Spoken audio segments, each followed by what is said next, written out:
For example, you have At-Tabari. I wouldn't say he's an enemy of Ahlul Bayt, but let's just be nice and say he wasn't sympathetic towards Ahlul Bayt.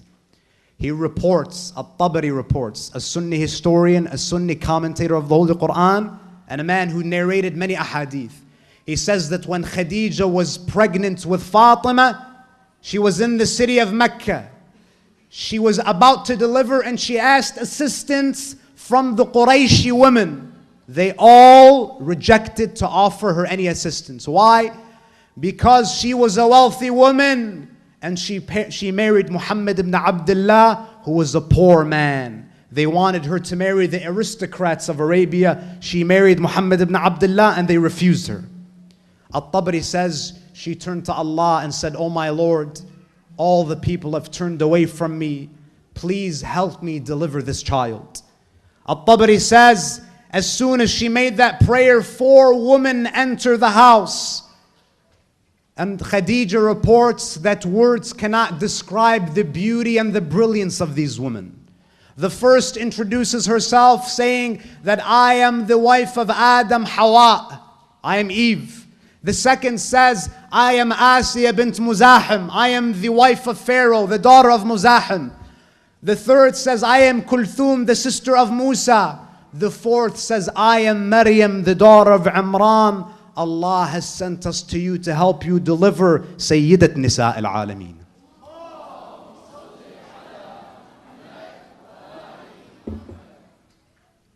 This is Fatima al-Zahra, coming from the mouth of those who reject her wilayah.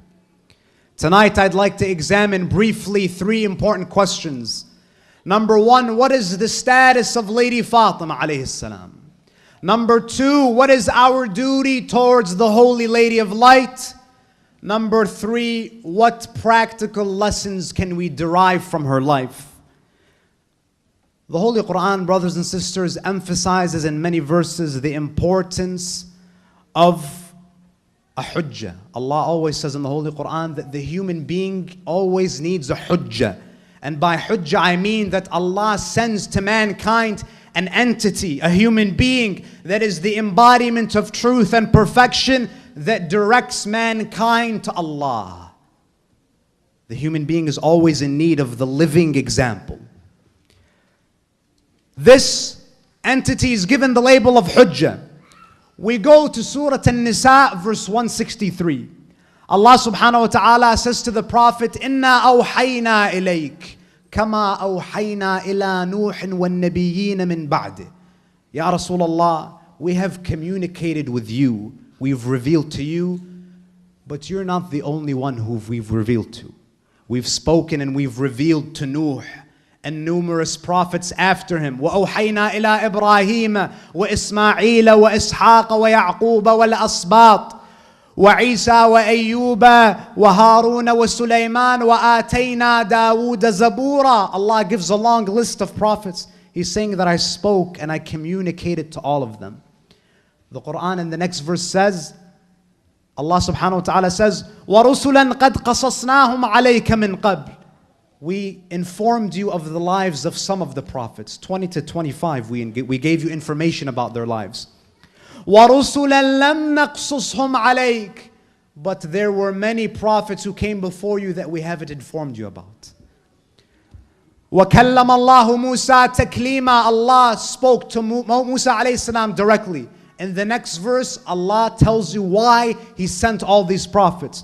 رُسُلًا مُبَشِّرِينَ وَمُنذِرِينَ. We send prophets as bearers of glad tidings and warners. They give you glad tidings when you obey Allah. They warn you when you challenge Allah. And the next statement, Allah gives you the main reason why He sends prophets. Listen very carefully. He says, لِأَلَّا يَكُونَ لِلنَّاسِ عَلَى اللَّهِ حُجَّةٌ بَعْدَ الرُّسُلِ. Allah sent these messengers so mankind would not have a case against Allah. That they will not have any room to argue. You will not have any room to say on the day of judgment, "Oh Allah, I didn't know the truth. I didn't have any guidance. I didn't have anywhere to go." The implication, brothers and sisters, that if Allah didn't send you a hujjah, you have the right to argue. Look at the justice of Allah.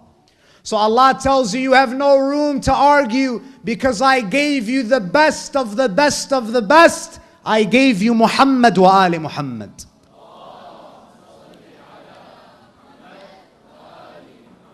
And at the nucleus of this home is Lady Fatima alayhi salam.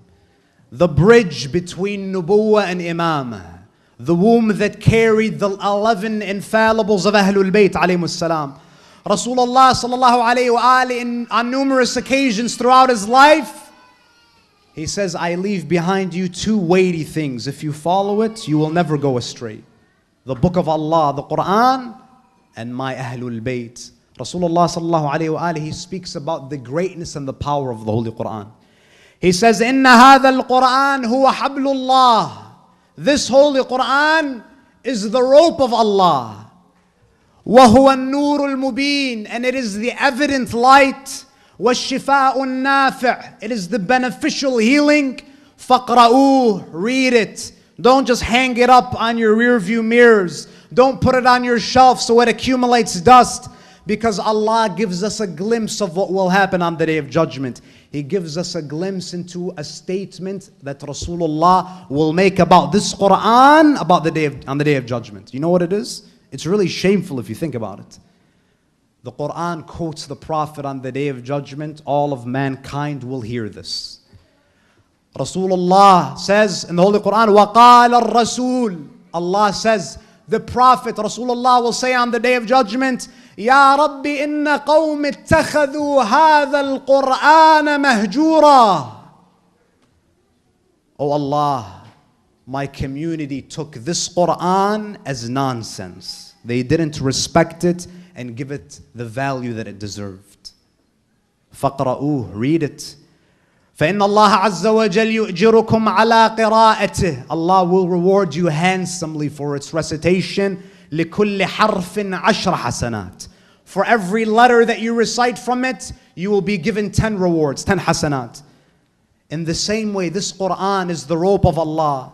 That if you understand it and you apply it, it is a rope that you can climb closer to Allah. Fatima Zahra has the same guiding potential. Fatima Zahra alayhi salam has the same guiding potential because you can't say to Allah on the Day of Judgment, Ya Allah, this Quran is too difficult to apply. This Quran is too difficult to translate into action. Allah gave you a woman who translated every word of it in her life. She translated every letter of it in her life. And she taught us how to understand the truth, how to live the truth, how to defend the truth, and how to die for the truth. Imam al-Baqir alayhi salam, our fifth Imam, he highlights the lofty rank of Fatima Zahra. Unfortunately, many of the followers of Ahlul Bayt, they have no idea who Fatima Zahra is. They think her greatness is identified solely on the fact that she's the biological daughter of the Prophet. Yes, she is the biological daughter of the Prophet, but that's not why she's great. Imam al-Baqir says about his grandmother Fatima, he says, لَقَدْ كَانَتْ مَفْرُوضَةَ الطَّاعَةِ. Imam al-Baqir, a ma'soom, an imam, he says, indeed, her obedience is mandatory. Listen. On who? عَلَى جَمِيعِ مَنْ خَلَقَ اللَّهِ. Upon all things Allah has created. مِنَ الْجِنِّ وَالْإِنسِ وَالطَّيْرِ وَالْوَحْشِ وَالْأَنْبِيَاءِ وَالْمَلَائِكَةِ. Allah has made her obedience mandatory upon everything, jinn, mankind, birds, wild beasts, the prophets and the angels. Imam al-Askari alayhi salam, he says, نحن حجج الله. We are the arguments of Allah. وَأُمُّنَا فَاطِمَةٌ حُجَّةٌ عَلَيْنَا. And our mother Fatima, she is an inspiration for us, the Imams of Ahlul Bayt.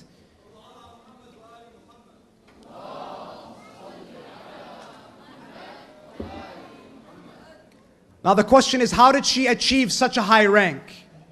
How did she achieve such a high rank? The Quran gives us the two major qualifications for this position of being Hujjatullah. The Quran says, وَجَعَلْنَا مِنْهُمْ أئمة يهدون بأمرنا لما صبروا وكانوا بآياتنا يوقنون. Allah says the position of leadership is based on two qualifications: sabr and yaqeen, patience and certainty.